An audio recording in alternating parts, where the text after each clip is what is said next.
Boa tarde, então. Estamos aqui hoje para a gente discutir um pouquinho sobre os fios de sutura. Eu sou o professor Renato, da disciplina de Clínica Cirúrgica 1. Então, iniciando com essa história de que os fios de sutura são uma das coisas mais antigas que se tem na medicina. A ideia de se aproximar tecidos por meio de pontos, né, ou com nós e tudo mais, é uma ideia que é bastante intuitiva, bastante simples, com um resultado excelente. Por esse motivo, então, desde 3.500 anos antes de Cristo, já se tem relatos então de fechamento de ferida com um fio, né, com pontos, né, com suturas. E isso aí é um tratamento que permanece até hoje, né, com pequenas alterações. Tá? Então a gente vai discutir um pouquinho dos fios de sutura, como é que eles funcionam, e aí depois a gente vai ter a parte mais prática dessa aula também.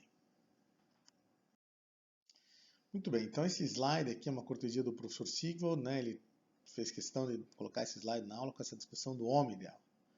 Né? Se existe esse homem ideal, um cara bem apessoado, né? Bem bom humor, cartão de crédito liberado, boletos pagos e tudo mais. Então, para muitas pessoas, acham que esse homem ideal pode até não existir, seja apenas uma utopia. E, assim como o homem ideal, que talvez não exista para muita gente, o fio ideal também, infelizmente, acaba não existindo. Né? Um fio que não arrebente nunca, que seja fácil de dar nó, que o nó não escorregue, que ele interaja bem com os tecidos, que seja barato, que seja plenamente confiável. Então esse fio acaba não existindo, né? Mas há várias qualidades que são desejáveis nos fios de sutura, desde os fios mais diversos, né? Existem fios para fazer sutura oftalmológica, né? Um fio 11 zeros, por exemplo, um fio microscópico, ou até um fio bastante grosso, né? Que é um fio, por exemplo, para sutura ortopédica e para suturas que suportam uma tensão muito grande. Tá?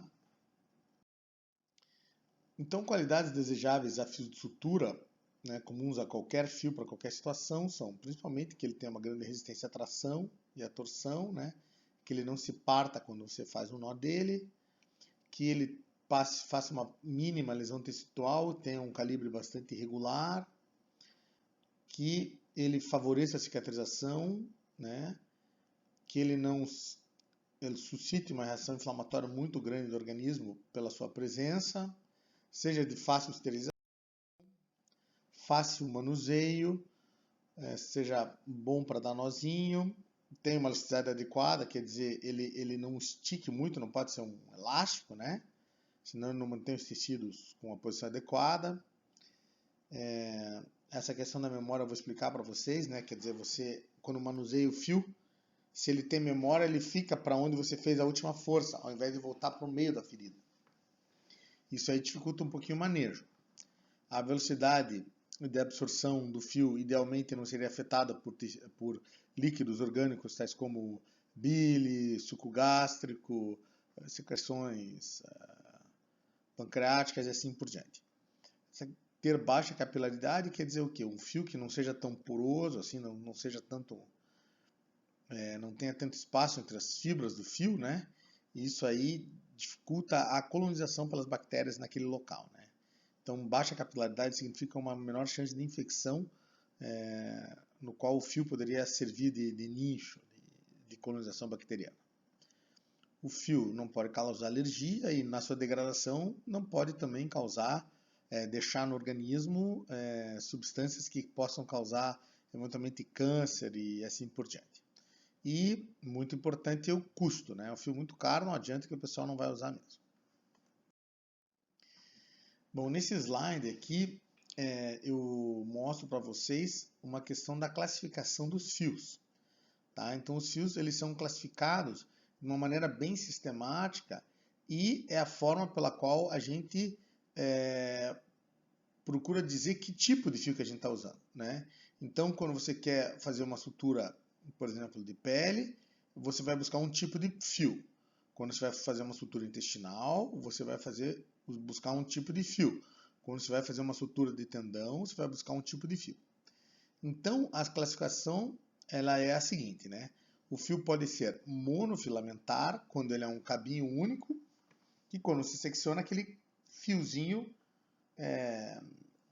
único ali, e a diferença que ele tem para o multifilamentar, que o multifilamentar é aquele que são compostos de várias fibras torcidas ou trançadas, no qual quando você corta ele meio que dá aquela desfiadinha no final.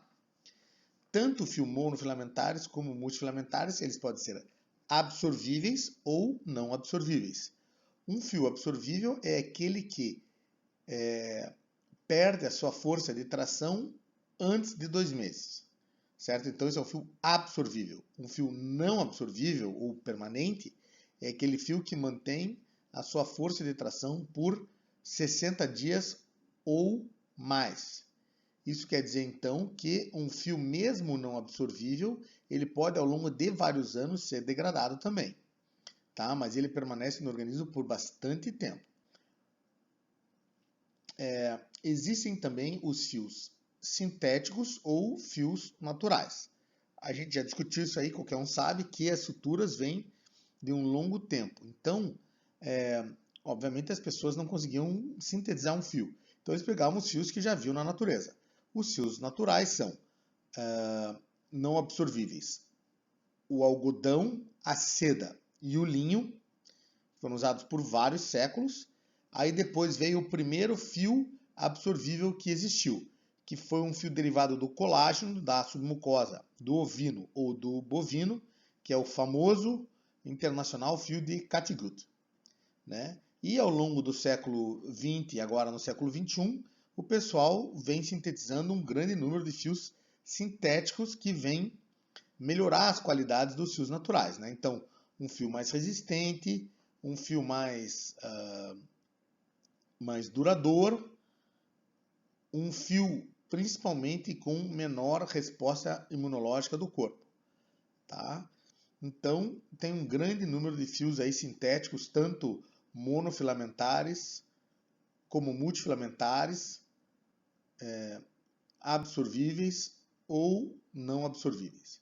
Tá? Então, quando você se refere a um fio, por exemplo, um fio de mononylon, ele é monofilamentar, não absorvível, sintético. Certo? Quando você se refere a um fio de algodão, ele é um fio multifilamentar, não absorvível, natural. E assim por diante. Então a gente agrupa o fio de acordo com essas características, para que quando você falar para uma pessoa que fio que você está usando, ela entender que fio que é. Então, para você descrever o fio, é importante você dizer se ele é monofilamentar, multifilamentar, absorvível, não absorvível, natural ou sintético. Então, a classificação dos fios, né, só para a gente detalhar um pouquinho, o fio monofilamentar, ele é um cabinho, né, e o fio multifilamentar, ele pode ser trançado ou torcido. E o fio multifilamentar, ele pode ter uma camada de revestimento para diminuir o atrito dele com os tecidos. Por exemplo, você pode revestir o fio com silicone, você pode revestir o fio com PTFE e assim por diante. Tá bom? Então, mais diferenças em relação aos monofilamentares e multifilamentares. Então, essa questão da memória, como eu tinha já comentado, né? Ela favorece os multifilamentares. Então, um fio monofilamentar, mesmo um fio de nylon, você dá um nozinho, o fio fica viciado de ir para o lado que você deu um nó. Ele não volta para o meio da tua ferida cirúrgica. Então é mais difícil de pegar o cabinho de novo e assim por diante. Na vídeo isso aí tem alguma diferença, porque depende de onde o fio for, às vezes fica difícil da gente pegar e assim por diante. Um fio multifilamentar ele é mais molinho e o manuseio dele é muito mais fácil, ele não tem essa questão da memória. Então é mais fácil de dar nó com ele. O monofilamentar tem a vantagem de passar pelo tecido mais facilmente, ocasionando um menor trauma. Enquanto que o multifilamentar ele é mais difícil para passar pelos tecidos, porque ele tem mais atrito, então ele até faz um trauma um pouquinho maior. O fio monofilamentar, ele não tem essa questão da capilaridade, da contaminação. O fio multifilamentar, ele é mais propenso à contaminação bacteriana. O fio monofilamentar, ele é mais difícil de dar nó e é mais fácil do nozinho escapar, enquanto que o multifilamentar, o nó, ele é mais firme e mais difícil de escapar, né? Então, o nozinho no nó multifilamentar, quando a gente vai fazer ligadura de vaso, por exemplo, em cirurgia, a gente sempre vai preferir um fio multifilamentar, porque a hora que você baixar o teu nozinho, a gente sabe que ele não vai escapar. O fio monofilamentar, na maior parte das vezes, tem uma reação tissular menor, e um fio multifilamentar tem uma reação tissular maior. Nesse slide aqui também uma coisa bastante relevante é a questão do diâmetro dos fios, certo? Então, quem já foi numa sala de pronto-socorro ou for numa sala de cirurgia, em qualquer lugar, as pessoas vão pedir lá, me dá um fio 3,0, me dá um fio 4,0, me dá um fio, sei lá, 7,0, um fio 1, um fio 2. Então, isso aí se refere ao diâmetro do fio, certo? Então, o fio começa com essa numeração 4, que ele é mais, tem o diâmetro maior que o 3, que tem o diâmetro maior que o 2, maior que o 1 e que o 0. Aí depois ele começa em ordem decrescente, né? O 2 zeros ele é mais grossinho que o 3 zeros, que é mais grossinho que o 4 zeros e assim por diante. Vocês vejam que esse fio 4 ele tem quase 1 milímetro de diâmetro, é um fio extremamente espesso, né? Então ele é um fio assim para uma sutura de alta tensão, como o tendão, como uma parede abdominal que esteja extremamente tensa e assim por diante. Enquanto que esses fios 10 zeros, 8 zeros, etc., são para microcirurgias, né? Então você precisa de um microscópio para você poder enxergar o fio e manipular o fio. Então, a gente continua então essa história contando para vocês. Esse aqui é um slide de uma figura antiga assim do túnel do tempo, né? Onde essa história das agulhas cirúrgicas começaram também com a gente montando elas artesanalmente.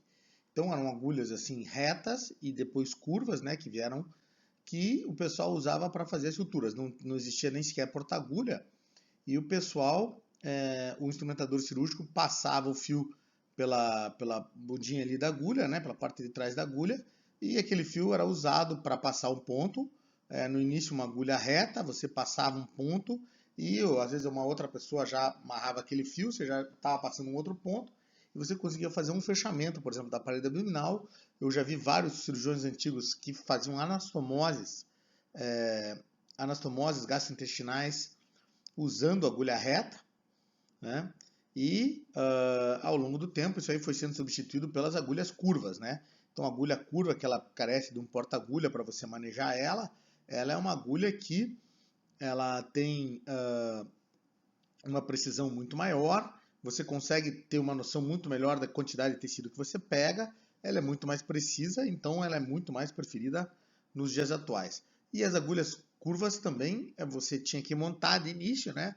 E quando você entrava numa cirurgia como instrumentador, isso já fez parte da minha vida, da minha história, né? Junto com o instrumental cirúrgico, eles abriam um pacote de pano, que era o tal do agulheiro. E esse agulheiro, então tinham todas essas agulhas aqui que eu mostro nessa figura e mais outras, em alguns casos, e o cirurgião ia pedindo uma agulha curva, uma reta, uma assim, uma assado, e a gente ia montando o fiozinho e o pessoal ia fazendo as suturas, né?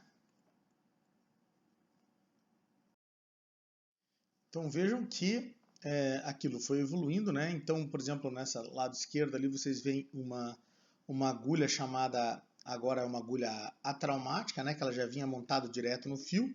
Esse fiozinho azul a gente já sabe que é um fio do Prolene pelo jeito do fio. Ela já vem montada, o fio que a gente usa hoje, né? Então ela vem montada, a gente vai dando os pontinhos e tal, vai cortando, acabou.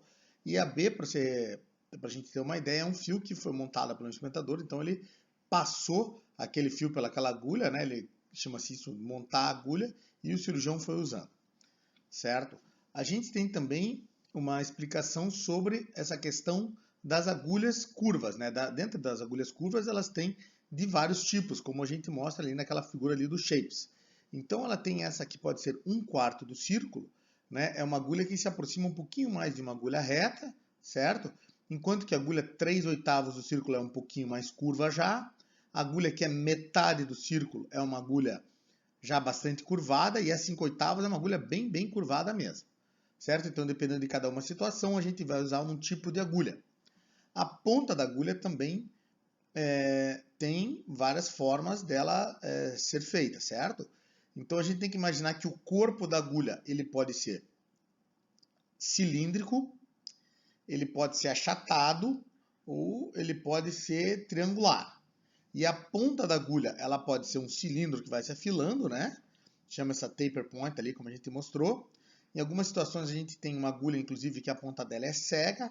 Então, um exemplo bem típico que a gente usa, um fio de catigu grosso, que a gente usa para fazer uma manobra cirúrgica que chama-se hepatorrafia, que é no trauma hepático, o fígado sofre uma fratura, aquilo está sangrando, a gente passa um ponto bem grande no fígado, né? E amarra com uma agulha de ponta romba, né? Porque a cápsula de Gleason é um tecido friável, então ela é a agulha que menos faz trauma na cápsula. Então a gente usa esse fio, por exemplo, em outras situações também, né? A gente usa uma agulha de ponta romba. Tem essa cutting, né? As agulhas cortantes, que é um triângulozinho, né? Ela é usada para tecido queratinizado. Você tem essa cutting edge, reverse cutting. Então essa questão dessa agulha cortante, né? Essa cutting, quando o triângulozinho é virado para cima, quer dizer, o fio da agulha é virado para cima, quando você passa o ponto no tecido e dá aquela levantadinha no tecido no finalzinho do ponto, o que acontece? Muitas vezes aquilo pode danificar um pouquinho do tecido. E quando o triângulo é virado para baixo, chamada essa reverse cutting aí, você não tem esse efeito. Então essa agulha reverse cutting é a que geralmente a gente usa, né? Quando você pede lá uma agulha, um fio de mononylon, eles vão te dar um mononylon 3 zeros, quase que com certeza a agulha já vai vir reverse cutting, né? Você não precisa nem pedir essa agulha, né? Ela já vai, porque essa que é realmente a mais usada. A agulha também pode ter um corpo cilíndrico e o final dela ser triangular, né? Então, dependendo da situação, às vezes da poneurose, a pessoa pode preferir esse tipo de agulha, né? Isso depende também do tipo da situação e do gosto do cirurgião e assim por diante. A agulha também pode ser espatulada, como a gente mostrou ali.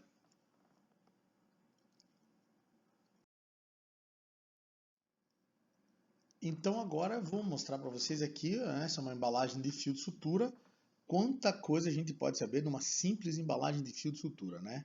A gente tem a situação clássica do cirurgião abrindo aquele fio, xingando todo mundo, esse fio aqui não é o que eu queria, essa agulha aqui tá errado, não sei o que.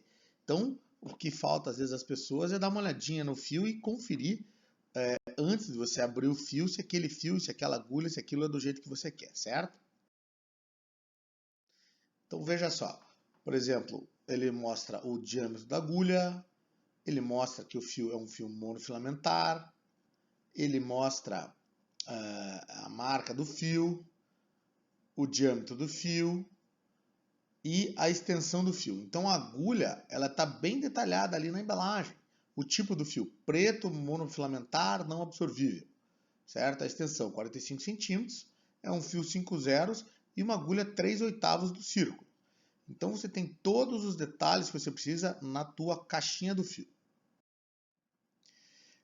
Nesse caso aqui, por exemplo, você vê um fio bem diferente do outro, mas as informações são a mesma. Né? Um fio 1, quer dizer, um fio mais de diâmetro maior, né? Uma agulha que é a metade do círculo, você sabe que a ponta da agulha ela é um cilindro que vai se afilando pela legenda que você tem ali. Você sabe que a agulha tem 38,4 milímetros de extensão, o fio tem 70 centímetros, é um fio de vitriol, quer dizer, poligalactina, é um fio trançado, absorvível e de cor violeta. Quer dizer, você já sabe tudo, não tem por que abrir o fio errado, né? E nem reclamar das outras pessoas que aquele fio que não era que se queria. Então nós vamos discutir agora com alguns aspectos sobre cada fio, né? Então, começando pelo fio de Catigu. O fio de Catigu é um fio muito bom, um fio que tem uma resistência até razoável, ele é um fio bom de trabalhar com ele e ele é um fio de absorção bastante rápida. Então a gente usa para fazer sutura em coisas que vão cicatrizar rapidinho. Por exemplo, um lábio, né, de uma criança que caiu ali, ou de um adulto. como é que se faz essa sutura? Você dá um ponto com um fio de catigu simples. Qual é a vantagem? Que ele rapidamente é absorvido, ele cai, aquilo ali cicatriza rápido, pronto. Não precisa tirar o ponto, na quem é ponto fica incomodando dentro da boca de uma pessoa e tudo mais. E eles têm duas formas o catigu. Ele tem o catigu simples, que é esse que eu descrevi agora, e ele pode ser banhado em sais de cromo. Quando isso acontece, o fio ele se torna um fio de mais longa absorção, certo? E um fio fica também um pouco mais resistente, né? O fio de catigu cromado, por exemplo, alguns cirurgiões como eu e outros usam para ligar a base do apêndice, né? É um fio muito bom também, um fio antigo, mas de uma utilidade muito grande, de um custo baixo. Ele vem num pacotinho com um tipo de um álcool isopropílico, que é uma coisa que parece um pouquinho com éter, assim. Ele vem meio úmido, ele não pode ficar seco, senão ele já começa a ressecar e partir, né? Esse é uma das coisas dele. Então, o primeiro fio absorvível que apareceu aí é útil até hoje. Ele é dissolvido por essa questão da digestão enzimática, então ele é um fio que realmente causa uma reação inflamatória bastante grande nos tecidos, né? E a gente evita ele em aponeurose porque ele é um fio que não é tão resistente e que se perde a força de tração dele muito rápido. Está aqui um exemplo de catigu chamado catigu de rolinho, um catigu sem agulha que a gente usa para ligar vasos, né, em cirurgia, vasos que não são tão grandes e tal. O Dextron já é um fio, o ácido poliglicólico, ele já é um fio mais resistente, é um fio muito bom, que ele é usado para anastomose gastrointestinal, depende do diâmetro dele, se ele for um fio 0 ou 1, ele é usado para fechamento da aponeurose, né? É um fio já mais moderno e você vê que ele desaparece em 2 meses, né? E perde a resistência em 28 dias, então ele é um fio absorvível. Ali um exemplo dele. Passamos agora para o Vicryl, né? O poligalactina, esse é o clássico, é o campeão da cirurgia do aparelho digestivo, é um dos fios que a gente mais utiliza. E ele é feito desse ácido glicólico e ácido lático, né? É um polímero dessa substância aí, e ele é muito parecido com o Dextron, então ele perde a força em 28 dias e 100% reabsorvido em 70 dias. A gente usa para sutura gastrointestinal, anastomose gastrointestinal, e ele é um fio também que ele é o preferido para muitos cirurgiões para fechamento da parede abdominal, né? O Vicryl 0 ou 1 de fechamento. Temos esse fio de PDS, ele é o fio monofilamentar, ele é um fio de absorção mais longa e ele é um fio de pouca resposta inflamatória, um fio excelente. É um fio um pouco mais caro, um pouco mais moderno e ele também é usado para fechamento da parede abdominal e para anastomoses delicadas, num diâmetro pequeno. Por exemplo, um PDS 6 zeros é um fio excelente para anastomose biodigestiva ou anastomose do colédoco ou essas anastomoses bem delicadas. Para fechamento da aponeurose, ele tem uma forma laçada, que é isso que está sendo mostrado ali. Ele vem em uma dupla, assim, ele é uma alça assim, de fio. E ele é um fio bom para fechar a aponeurose de paciente de obesidade mórbida. Inclusive, tem muitos trabalhos que mostram que o PDS ele é superior ao Vicryl para o fechamento. O Monocryl é um fio muito interessante, ele é transparentezinho, ele é bom para usar na pele, ele é o fio preferível dos cirurgiões gerais e muitos cirurgiões plásticos para fechar a pele. Ele é o fio que o pessoal usa para fechar e não precisar tirar os pontos depois. Como você faz uma sutura intradérmica com o fio de Monocryl, você tem a grande vantagem do paciente não ter que retirar o ponto. Porque tirar o ponto às vezes pode incomodar um pouquinho, doer um pouquinho e ele deixa um resultado estético bom. Claro que quando ele se degrada, ele acaba gerando uma certa reação inflamatória, então fica um pouquinho de cicatriz. Mas ele é um fio excelente. Ele tem um nome também comercial de Caprofil, que é um fio que o pessoal usa para fazer anastomose digestiva. Também é um fio também de excelente qualidade. Os tradicionais, algodão, seda e linho, né, que até pouco tempo eles usavam para anastomose, eles usavam para fechamento da fáscia, eles usavam para fechar a pele, praticamente usavam tudo, né? O algodão é um fio que em alguns hospitais aí ele era usado em 80% dos pontos que eram dados, né? Um fio de baixíssimo custo, de fácil manuseio, e a grande vantagem do algodão é o fio o nó ser extremamente firme. nozinho não soltar de jeito nenhum. Então, mesmo hoje, né, você tendo todos os fios disponíveis à tua mão, o fio preferível para você amarrar um vaso dentro da cavidade abdominal, na grande maioria dos casos, acaba sendo o algodão mesmo, né?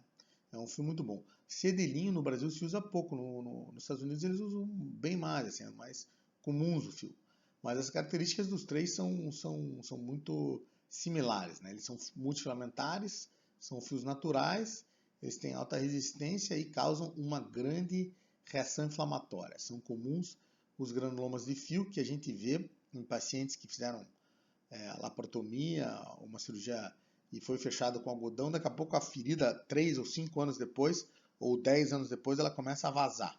E aí a gente vê aquilo ali, a gente sabe que é um granuloma de fio, então a gente tem que abordar aquela ferida que está vazando ali, tirar aquele fiozinho que está lá no fundo, na aponeurose, um dia depois aquilo está cicatrizado. Então o granuloma de corpo estranho é uma coisa que pode acontecer anos depois de uma operação. Os fios de mercilene e Dacron, né, que são o poliéster, eles são mais resistentes em relação aos fios naturais de algodão e de linho, né? Eles são bons fios, né? Aqui diz que o manuseio não é fácil, na verdade também não é difícil, né? Ele tem um grande problema que é essa questão da alta capilaridade, então é fácil de ser colonizado. Então eles fizeram essa coisa de revestir o fio com silicone, também para deslizar mais fácil e diminuir um pouquinho a capilaridade. Esse fio de mercilene é um fio bem resistente, eles usam para sutura de tendão, eles usam, a gente na cirurgia do apelo digestivo usa para fechamento de aponeurose, para fechamento de aponeurose, reforço, né, de fechamento de aponeurose que é usado, e para funduplicatura laparoscópica. Funduplicatura é quando a gente trata o refluxo gasosofágico, a gente faz um reforço no esfíncter inferior do esôfago com o fundo do estômago mesmo. Nessa hora a gente faz uma suturinha que a gente usa esse fio de mercilene, ele funciona muito bem e permanece lá dentro, mantendo aquela funduplicatura por tempo indefinido. O nosso fio de nylon, né? O nosso mononylon é o campeão da pele, né? Ele é o grande clássico para fechamento da pele. Um fio que você usa lá no pronto-socorro, você vai pedir um mononylon para fechar uma ferida que aconteceu de um tombo de bicicleta, uma ferida na face, depende do diâmetro, né? Se for uma ferida na face, um mononylon mais fino, 5 zeros ou 6 zeros. Se for no dorso, um mononylon 3 zeros está suficiente. E ele é um fio muito bom, muito fácil de ser usado, um fio bastante inerte e com um resultado excelente e um custo bastante baixo, né? Então o pessoal reclama um pouco dele porque o nozinho solta, mas isso também é questão da técnica do nó, né? Se o cirurgião tiver uma técnica adequada, o nó vai ficar bom, vai vingar certinho sem nenhum problema. Então ele é um fio muito bom, muito comum, né? Aqui tem do lado esquerdo aqui a gente vê uma artroscopia que ele fechou com fiozinho de nylon, uma outra cirurgia ortopédica também ali, né? Os nozinhos ficam ali, tranquilo, na paz. Dali mais ou menos 7 a 14 dias a gente retira esses nós e pronto.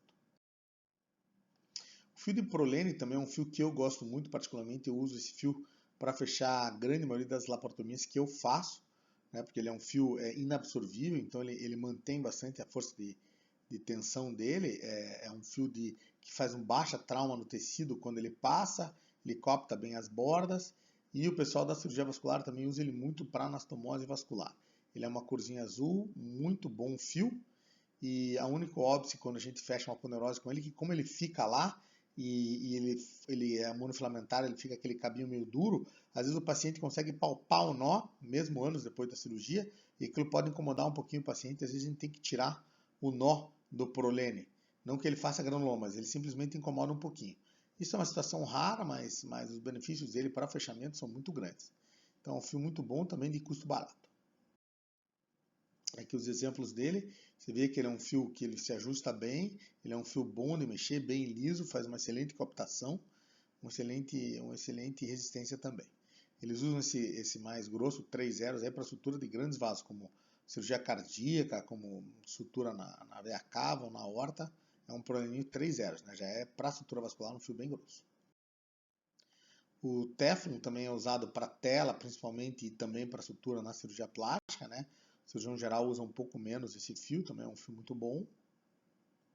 Não causa aderência nas alças, né? Então por isso que O PTFE é um material muito bom para tela, né, para correção de hérnia abdominal.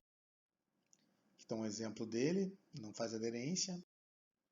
Fio de aço, né? Ele é um fio que ele já foi usado bastante para anastomose gastrointestinal nos anos aí, antigos, 70 e tudo mais.